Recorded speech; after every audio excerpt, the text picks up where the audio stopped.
Welcome to Women Disrupting Tech.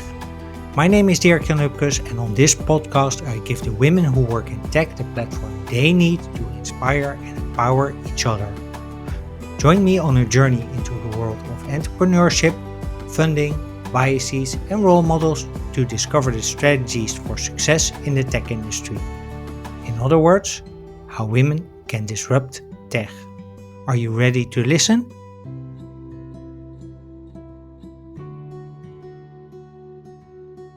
Hey, welcome back to Women Disrupting Tech, and thank you for tuning into episode 122.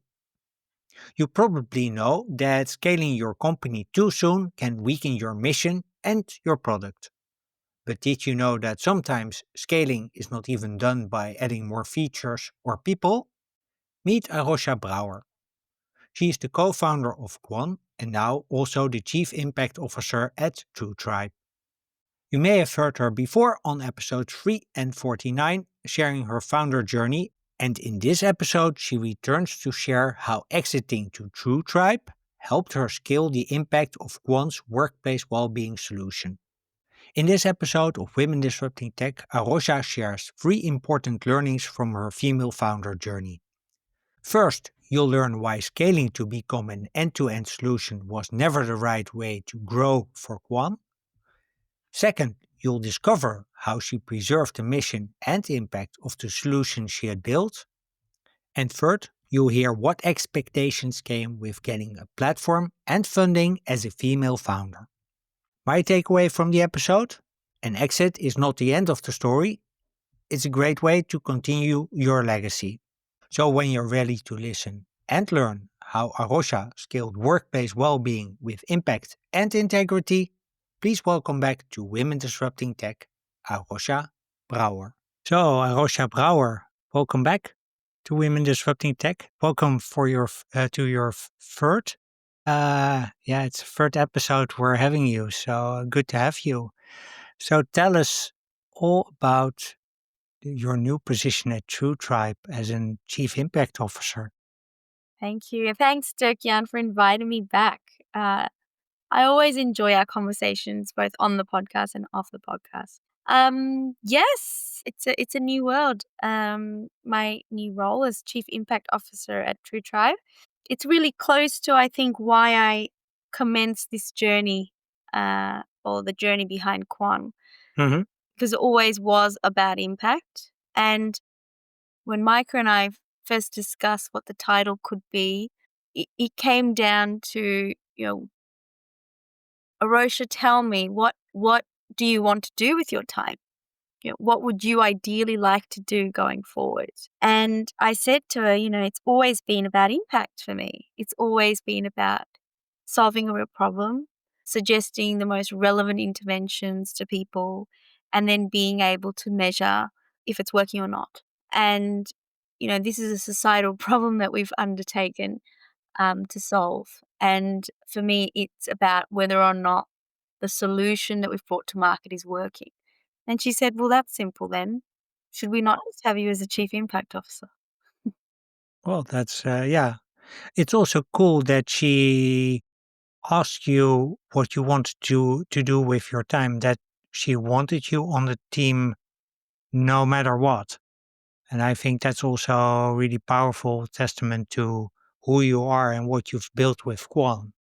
Yes, but I would also add to that. I think it's also a testament to who Micah is. Um, Mm-hmm. and I do believe she's known Lucy and I for a while. She's been following the Quan story for a while, and vice versa. And I think founders are typically stubborn. We don't typically like to take direction from people, but this is someone that I've deeply respected, based on the journey that she's been on in the past with MessageBird, but also her why behind TrueTribe. It's very similar to mine, which is we're really trying to crack the code of well-being and making it work in the workplace. Okay. Well, then that's sort of a natural match because maybe good to do rewind a bit. If I remember correctly, you already worked with Zorg van de Zaak. that TrueTribe is affiliated with or part of? Yes, correct. So Zorg Finders Arc is now known as the Colby Network, so it means collective betterment. And it's super nice because it's made up of a collection of different types of service providers, majority service, not software, in the occupational health domains. So there's labels which are focused on coaching and providing clinical therapy. There are company doctors. There are various levels of leadership training, and all of these topics are related to sustainable workplaces. And TrueTribe. So when we started our partnership, it was literally as a software partner, Hmm. just to because they were busy thinking about what are the different types of digital solutions they can bring into the market to complement the service offerings.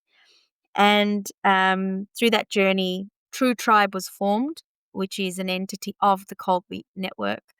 And it is essentially an end-to-end wellbeing platform, which has various components to it. So employee assistance programs, analytics, a marketplace of various providers, whether it's solutions such as therapy, clinical therapy, coaching, but we're going to be bringing on other solutions as well.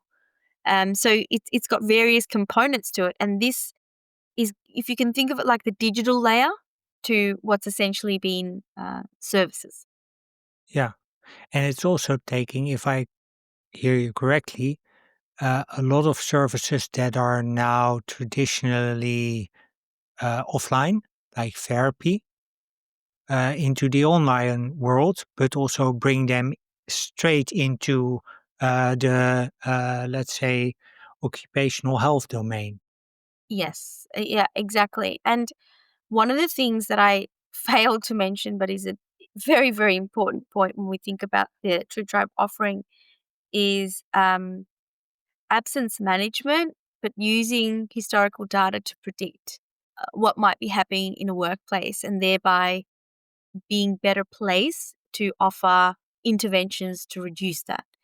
So that's predicting things like attrition, predicting things like long-term sick, no, Exactly. Yeah. that kind of Long-term fun. sickness, absenteeism, long-term absenteeism, exactly. And this is really interesting because if we rewind and think back to Quan essentially had built a very specific team solution, and we are able to identify at a deeper level what might be happening in a team and suggesting interventions to improve things that are happening in the team. Now, by joining forces with TrueTribe is able to see historical data on absenteeism, sickness, but also based on that, I think it's an 85% accuracy predict what might be happening in teams in the future. And therefore, solutions such as the Quan team solution can be suggested, right? Okay, this particular department or this team is at risk. Therefore, we suggest XYZ. And that is why I think this is a really strong end-to-end proposition. Okay, so it's would it be then fair to say that the Quan is a service that then would be distributed through TrueTribe? Correct. Yes. Okay. So because I was about to ask how does Quan fit into the philosophy and service model of TrueTribe, but that's basically what it's. Yeah. So it starts with TrueTribe signaling, okay, there's something itchy going wrong in your team. Start monitoring with Quan software or with the solution of Quan. So does Quan as a app name or as a company name, does it remain out there or does it now become a brand of True TrueTribe? tribe. Yeah, so I mean, for the first year, we'll still reference Quan, but the idea is that True Tribe basically takes what it needs from Quan and builds out further. Um, but I think there's two things from Quan. which are now in the foundations of TrueTribe. One is our scientific framework, which has now been validated by King's, and that was like one of the most core things that were important as part of this acquisition, because we'd done this detailed study of what is well-being and all these underlying predictors, and that's now validated. And so you can't do any kind of matching without having a like proper framework. So that's the first part. And then the second thing is that team retro or the team solution, which is actually just one intervention. So you can think of the core piece being the framework and the algorithms around that, and the second thing being an inbuilt team solution, which is a digital solution that can scale very quickly. Cool.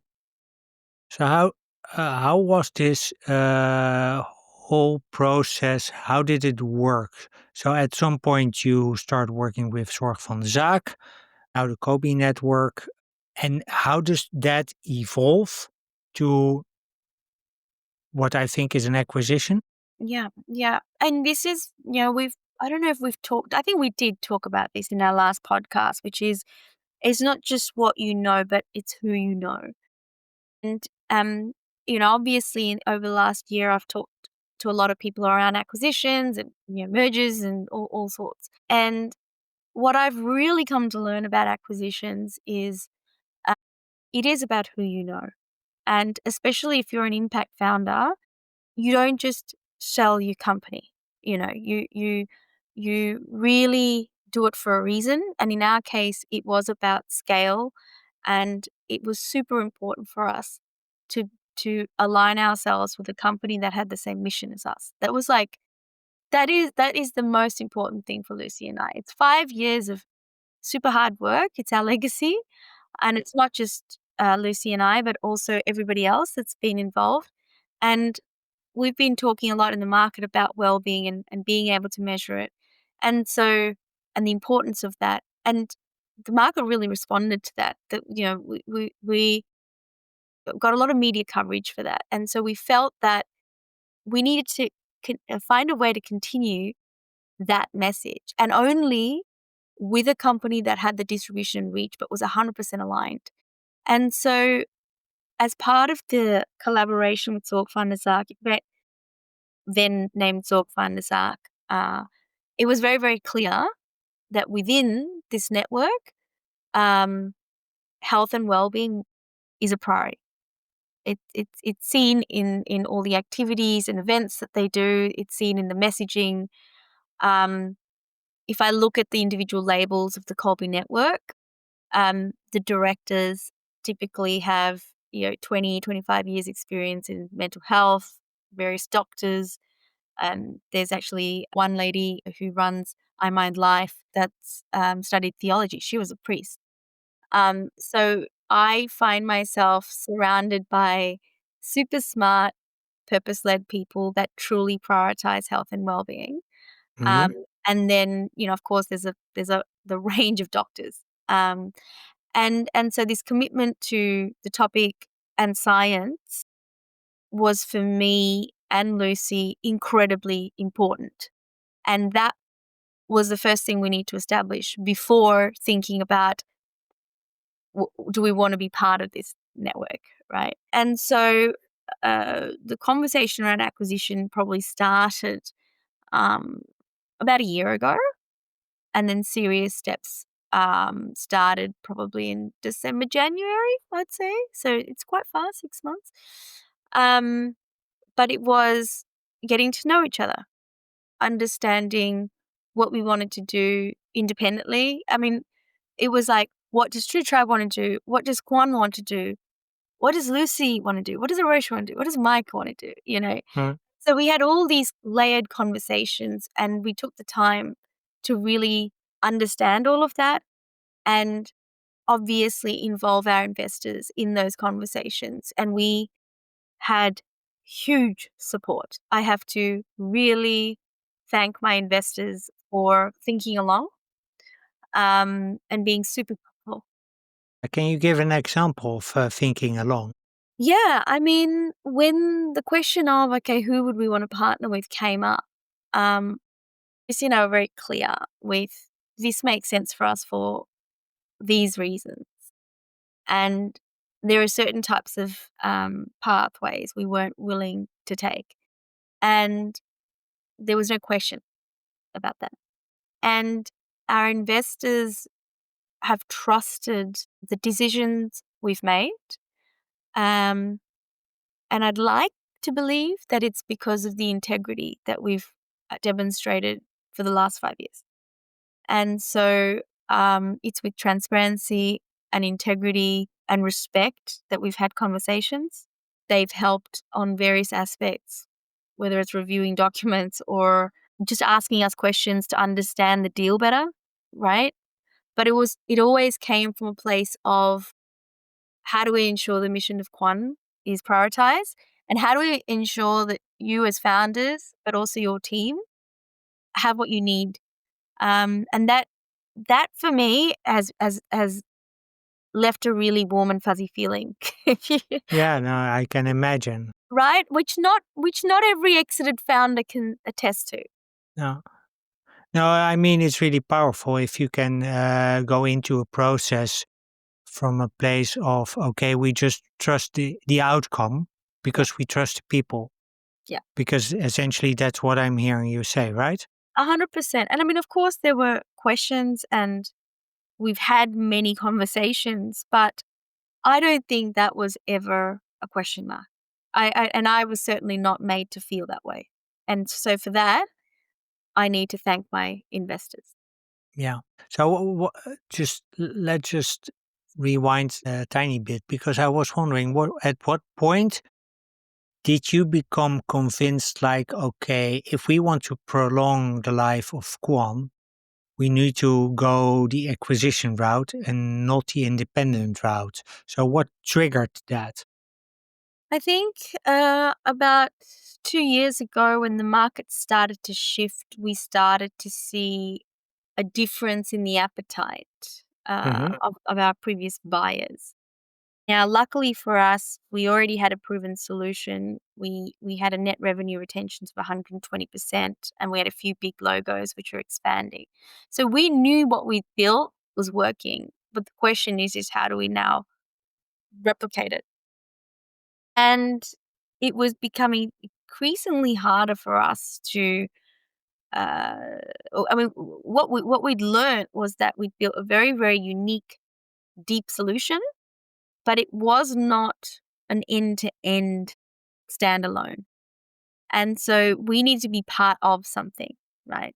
And so we spent about a year investigating what are the various options to be part of something. What would we A want to be a part of, and B what are our options? And then what we learned was yes, the market was ready for that, but not so much in a partnership, but more of a merger or an acquisition. And so the conversations we were having with those companies was in that flavor. So, the question is do you want to raise more money, maintain ownership and try and build this thing yourself, or do you start to look at M&A options? And what are you going to look at? And so Luce and I, again, this sounds terrible, but I emailed this to one of our investors the other day. It was never about ownership. It was always about impact. And, we've always said that we're a movement dressed up as Yeah. software, right? Yeah. And so for us, it didn't really matter from an M&A perspective. What we knew was if we'd done the independent route, the chance of failure was much, much higher. Hmm. And everything we've built and what we stand for is way more important than that. And so we started to look at M&A and what that entails and having serious conversations with potentials. Okay. So at some point you found out that, let's say, the appetite to, or that there was a fit, but it wasn't a full width fit, let's say, so Yeah. not end to end. Yes. Um, then what triggered you to decide, okay, let's go for the acquisition round and not build an Cost. end to end Cost. solution? I mean, it's very Okay. simple, right? I mean, to build something like that out can be very, very expensive. It's riddled with uncertainty. It's going to take a lot more time and a lot more money. And so And I'm not talking about a difference of 1 million or two. This is like upwards of 5 to 10 million, right? Because you don't just build an end-to-end platform. You also have to build your end-to-end sales and marketing channel, right? And so that's what we were up against. But I think it's important also for me to mention what the solution we built does, right? And we did a really interesting exercise. You can call it a customer research, but also prospect research about a year and a half ago. And what we discovered is that Quan is a little bit like a, a super tool at your dentist. And what I mean by that is we are good at identifying teams or areas where things might not be going well, and then being able to fact find what actually is happening and then involve the leader and the team to fix it, right? So let's use the analogy of a dentist. If I'm to email you, you're just sitting there behind your laptop and you receive an email from someone saying, "Hey, Dirkjan, do you have a pain in the backside of your molars, like top left? Does that hurt? Is there something wrong with your mouth?" You're probably wondering, who the hell is this and why are they emailing me, right? If you go to the dentist and they're looking at your teeth and they say, "Hey, we've seen a problem here, but I've got a solution which I can use and the pain will go away, it'll fix the problem." Who are you going to trust? That cold outbound email or your dentist? Yeah, probably the dentist in this case. Exactly. So Yeah. Quan being that specialist tool for that specific problem needs to be in the hands of a dentist, right? And that's and the thing is we as founders were not interested in building the dentist studio or whatever they call it, right? And then like outfitting the dent. We were solving that problem, right? We were happy to solve the problem. We didn't care about fixing people's crooked teeth and everything else around it, right? And that You were the, let's say, the X-ray that exact identifies the exactly problem. and exactly. And so we discovered that this is the problem we solve well, and this is what we're really interested in. And in order for us to outfit the whole thing, it'll cost us a hell of a lot more and take us a lot of time, but it also takes us from the initial thing that we wanted to do. And so we're at this juncture where we need to decide, is this the path, or are we just going to double down? And so the option to double down and be part of a company which will have the resources to do the rest was hugely appealing. And the reason why this acquisition made a lot of sense, because we also recognize the need for other services. It's just that we were focused on one thing. And now, as the chief And also you were focused on one specific, exactly. being good at something very specific, but Very also at the impact you were creating as a result. well, I mean, was it 80% of the teams? Like, it's like super high at it, where we ended up, it was 90% of the teams improved their subdimensions by an average of, I don't even know, like 30-40% within 12 weeks. It was like crazy high. It was working, you know. So and for us, we were high-fiving each other because it was working.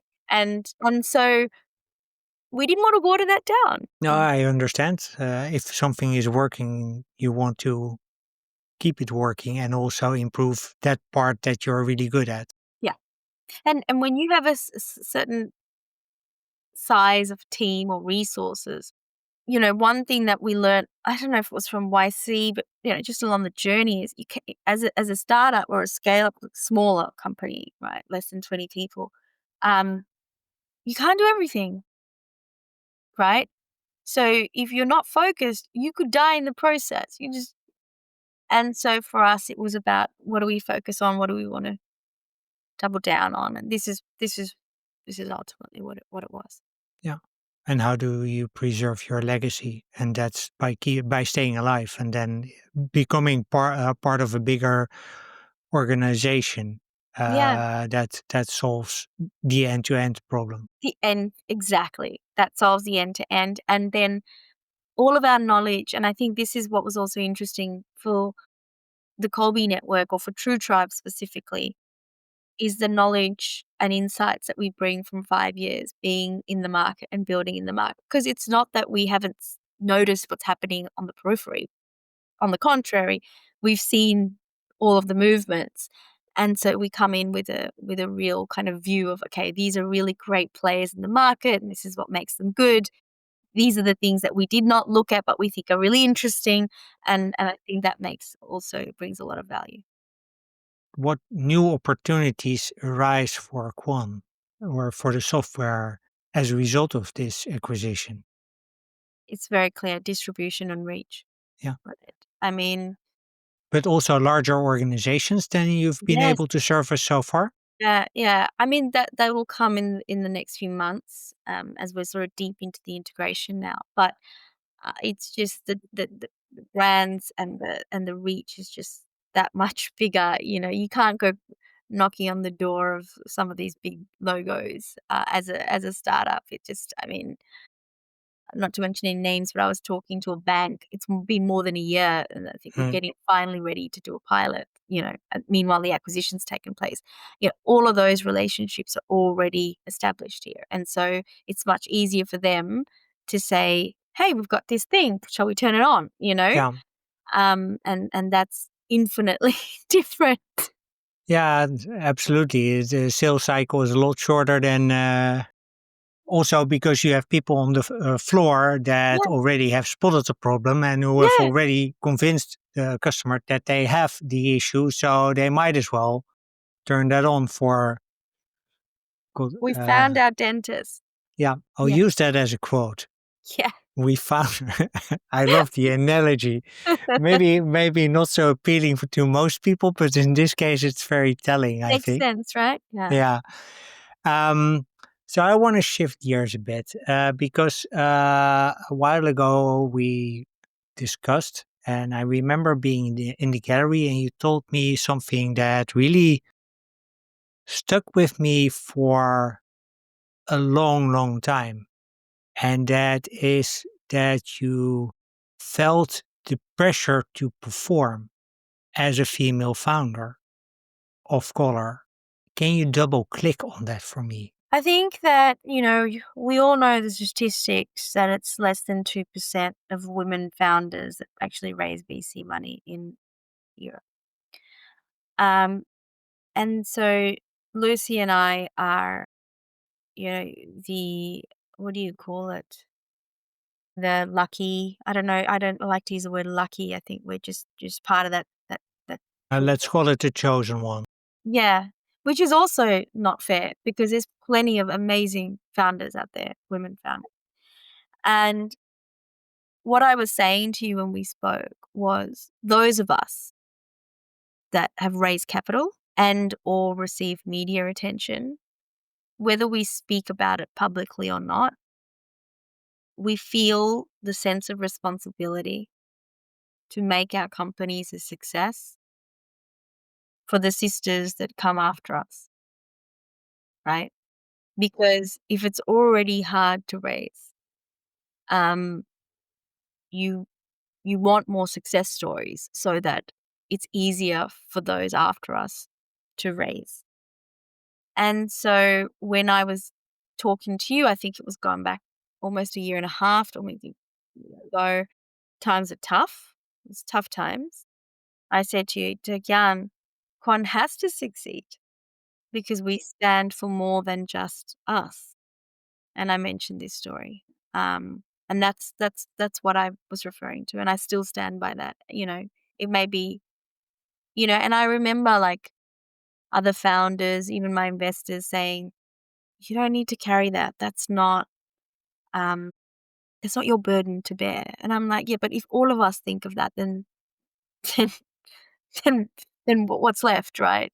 But if Yeah. all of us do think like that, Is that also part of the impact you were hoping to achieve? I mean, when we started Quan, we really did not think anything about the plight of the woman founder. That was never, but because we've raised from Joanna Invests and Her Slab, and enormous support that they've shown us, because I've been on your podcast, because I've talked about this topic in the media, I now feel that sense of responsibility, right? And so I didn't understand much of it before I started this whole thing, and now I do. And now it's something that I find very important, very important. Yeah. So I was wondering also, because you build a company, Quan, and at some point you end up being acquired. How difficult was it to quote unquote let go? That was very easy because it was never about ownership, and it was always a movement and something. I think I mentioned to you, I was pregnant when the idea of Quan came about. And so I never felt that Quan was my baby because I was actually growing a baby. And when Quan came to fruition, there were so many people behind it. I mean, there still are. We're talking about more than 40 different people being part of the Quan journey as a team member. We're talking about 3 million euros in investment from a number of funds, both in Europe and the US. And each of those funds have various people that have played a role. All the legal advice, all the tax advice, our customers, our suppliers. I mean, this whole thing is not just Lucy or me. It's not mine, right? Our community, I think, at its peak, more than 300 people in there, standing for it, like saying this is really important. It really is a movement, right? So when the decision was, how do we ensure that because we said that Quan was a female, a woman, not a woman, but a female entity, um, she needs to succeed, right? She needs to somehow or another find a way to continue the work that she is capable of doing. It was a simple passing of the baton. And Lucy and I are honored to be part of the journey still, but we don't own it, right? We're a part of it. But to be honest, we're always like that. Yeah. So but just out of curiosity, then, how has because a moment ago we talked about the pressure you felt as a female founder because you Yeah. were able to raise. Yeah. How has that helped you build Quan and go through the acquisition process? Has that pushed you forward? Has that The how pressure? did it? Yeah. I mean, no, I think when you're I needed the mission to continue, right? And I needed there to be a story in the market which stated that it is possible as a woman or a woman of color, also non technical, that has an idea that can help the world. It is possible for her to start from zero, from ground zero, with no connections and no money, to build something which is then acquired by a larger company and where the mission is safeguarded to impact hundreds and thousands of lives. Like, it is possible. I needed that story. I needed the story that you can take an idea and bring it so far and improve people's lives, and not by tens or hundreds, hundreds of thousands, if not millions. I wanted to show that. And so if we had gone bankrupt, the story would have ended, right? But we did not. We were acquired where the company's mission is 100% aligned to the acquiring company, and where Lucy is a chief product officer. So the new product sits under her, and I'm the chief impact officer. So the measurement of how things work and saying, basically, I'm saying that I continue as the conscience of TrueTribe. Um, it enables us to continue our work, and so it is a success story, and it should then make others feel, those that wake up with, I really think this is a problem that we need to solve, and I really want to be able to solve it. it is possible for you to achieve that. That was what I wanted to get at, right? Yeah. And I don't have that pressure of fearing, bankruptcy or all the stuff that founders go through, right? I don't have those pressures. No, not anymore now. But that was a price that I was willing to pay for the last 5 years. We face that, you face a lot, and bankruptcy is just one of them. Like you face a lot, but yeah, that was a price that I was willing to pay. And ultimately, it's paid off. Yeah, 100%. So, if you would have to do it all again, what would you do the same and what would you do different? Let me first, let me just rephrase that.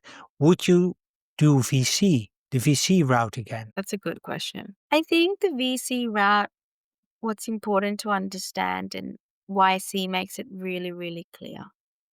They're trying to find the companies that are unicorns that are going to be worth $1 billion or more, right? And recently I was speaking with an impact founder actually working on a solution for mental health.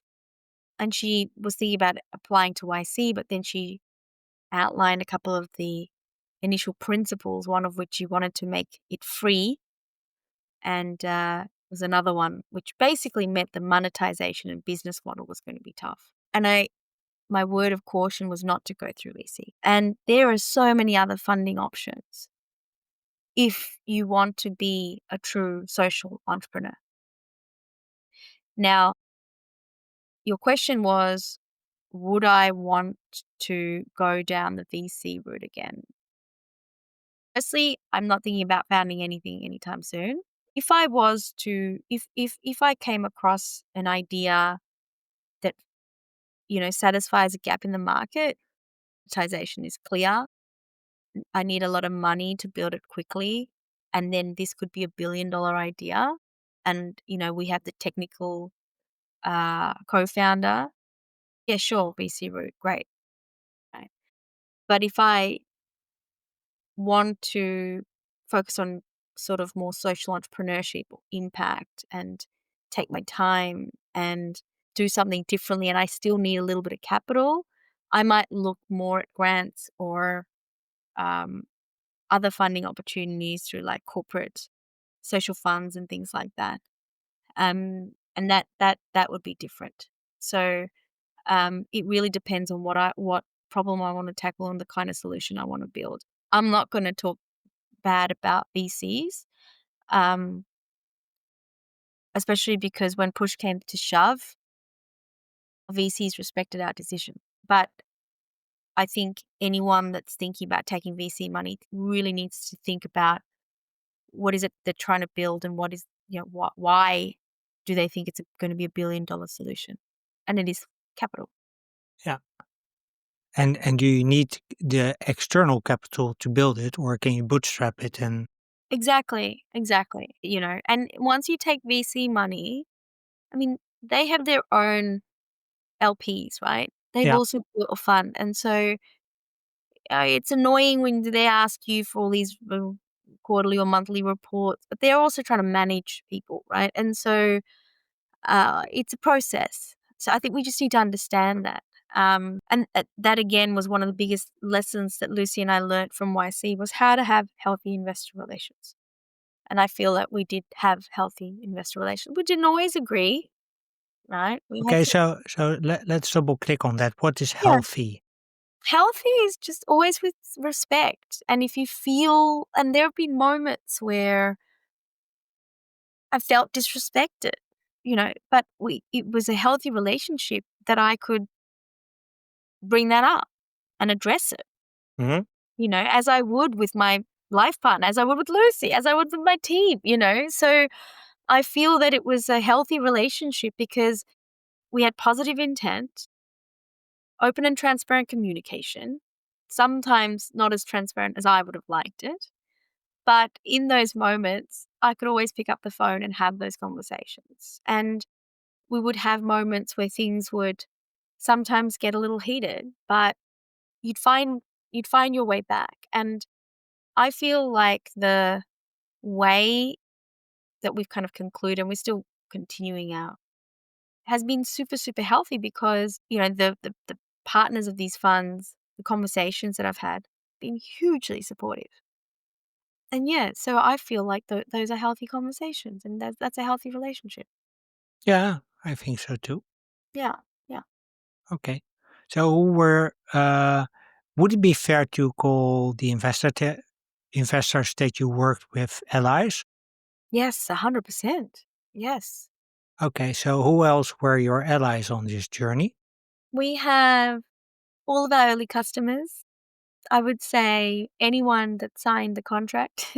Hmm. Um, and we have, our legal team. Always good to have strong legal and tax advisors around you. So they were our allies. Um, and we've had so many subject matter experts along the journey, that have come in, to do various sessions, whether it's go to market or whether it's product related or whatever, technical. So many people that have not just had one coffee, but one, two, three, four exited founders, founders, and then people like you, Dirk-Jan, that have given us stage time to tell our story. How important is that? Not Super. not not to bang my own drum, No, no, but no, this no. is more in general. How important is that? Super important. And I think what comes next to that is the founder's ability, at least one of the founder's abilities, to tell that story. And Lucy doesn't talk a lot; she builds. So I do most of the talking for both of us. But if you had Lucy behind this podcast, I'd argue she'd do a better job of answering the questions. But at least one of them, and ideally the CEO, is able to tell that story because there's more than 9,000 startups in the Netherlands. But there's only a handful that get some kind of spotlight. And you can argue that there's a hell of a lot more that have greater traction or more unique problem or that aren't getting that. And maybe because A, they don't want it, but those that would like it but don't get it might just come down to, do they know the right people to help get their story across? And are they able to articulate it well enough? Just picking up on something you said, it's important to tell your story. I recently had a guest on, and she said, well, for women, that's much more difficult to do self promo than it is for men. I see you not. Do you agree? Or, I think I'm contrary to that. I see a lot of women doing a lot of self promotion on LinkedIn. It doesn't seem difficult for them at all. Lucy and I always laugh at that. But for me, over the last 5 years, it was very much about getting the story of Quan out there. So not so much self promotion, and I think that's the difference, right? You shouldn't be getting up there to make your profile known. You should be getting up there to further the mission of whatever it is that you're yeah, standing, to right? evangelize? Exactly, exactly. Now it could be well-being. It could be, I know, there's another really good one. I've forgotten who else from the sleep expert. She says so much valuable information and insights relating to sleep. Yeah, is that self promotion? I argue it's definitely not. It's giving light and attention to a super important topic, and Els probably cringes at the idea that she needs to get up and do self promotion. It is much more about furthering the mission of what she stands for, right? And so I think that's the if you and also if you position it that way, it's much easier to do. Yeah, because then you're doing someone else a favor, Exactly, and you're not selling yourself, but you're selling something that helps other people. exactly, exactly. Because the other way also makes me cringe, and you see the people that do it, and it's just like yuck. Yeah, but yeah, I hear you. Um, Unless you're in entertainment or whatever, but yeah, yeah. um, I think this has been a terrific conversation. Two final questions. So, if I gave you the mic to inspire, I don't know, one 10, hundreds, maybe thousands of female founders who want to have found a problem worth solving, where would you let them start? What's the first step they should take? Talk to people. Um, if you have a problem that's worth solving, um, do your research then and there. Understand the problem space as deeply as possible and speak to the people that are already in that problem space and just validate why the solution you think you're about to spend all your time and energy, years in, has uh, not already been done. Like, and the initial research that we did with Quan, which was like more like a year, just less shy of a year of conversations. I had like 300 conversations, right? To better understand the problem space, to this day has put me in a good stead. And so, and now with AI, you can get access to a hell of a lot more information. So I'm actually not jealous at all of founders that have to start now because I feel like the starting block is that much harder. Um, you need to just be able to research a hell of a lot better because things happen so much faster. But know the space, speak to people, and go deep into the topic before you say, I'm going to build something. Yeah.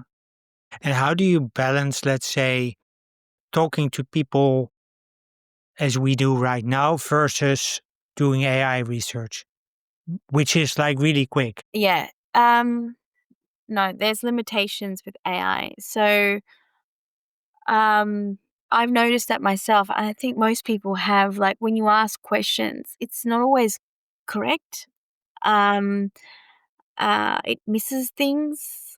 And so I would say you use them hand in hand, right? So, if I was going to start something to do with how to build an amazing, I don't know, table that does some fancy stuff, like I would be like, okay, what's the fancy stuff, and who has already created something like that, and then find that person and ask them for a conversation. But you could use AI to basically identify here are the top 10 people, right? But you wouldn't be like, tell me what, because there's all this information that's in their heads or documented in a place that is not accessible. And that's the reason why I would do both. And even to this day, I've just noticed in the last few months the speed at which we can work and the speed at which we can do competitor analysis. But I still find when I speak to someone, which I do as part of my current role, Hmm. there are these aha moments that happen that helps me improve my AI notes based on these human conversations I'm having. So you've got to balance the two is my take on it. Yeah. And use, let's say, AI for the inventory of the people Yeah, to speak to, and then get the knowledge from them directly, or maybe yeah, verify a couple of things that you've yeah, been able to establish, because yeah, there's ways to prompt at least ChatGPT in a way that it sort of takes the bias and the hallucinations out. yeah, My go-to thing is, usually I ask a question and then say, and tell me why you yeah, answered this way, which yeah. is sort of a good way That's a nice way. Yeah, to at least let ChatGPT think. yeah. Also, but that's my tip. Use a paid version. I was No, never going to mention this, but I recently transferred, thanks to our good friend, mutual friend Michiel. Um, it doesn't take care of all the hallucination. It does help you a lot in terms of the speed at which, and also the depth of discussions you can have. mm, So, but amazing. Yeah. yeah, yeah, there's amazing possibilities. Absolutely. That said, Arosha Brouwer, thank you very much for, again, an amazing conversation. If people would like to learn more about you, Or about TrueTribe, Yeah. where would you like to send them? So connect with me on LinkedIn. And I believe the TrueTribe website is jointruetribe.com. So I'm just going to double check that. That's it. Yeah, jointruetribe.com. So yeah, I know that we're hiring a few roles. So if you look on LinkedIn, you can also see there that the team is now rapidly expanding. Cool. So here's your call to action. Thanks again. Really enjoyed this. I hope the listeners did too. Probably they will. If you did or did not, or if you have any questions, leave your question in the comments. Uh, with that, thank you very much for listening. And until the next episode, keep being awesome.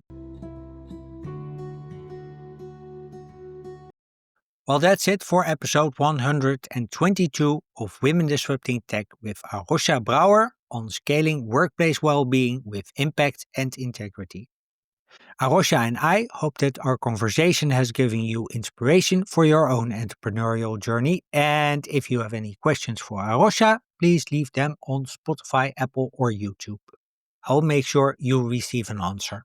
When you want to connect with Arosha or learn more about Quan or TrueTribe, please check out the links in the show notes. And as usual, you can find the show notes at Women Disrupting Tech via the link in the caption.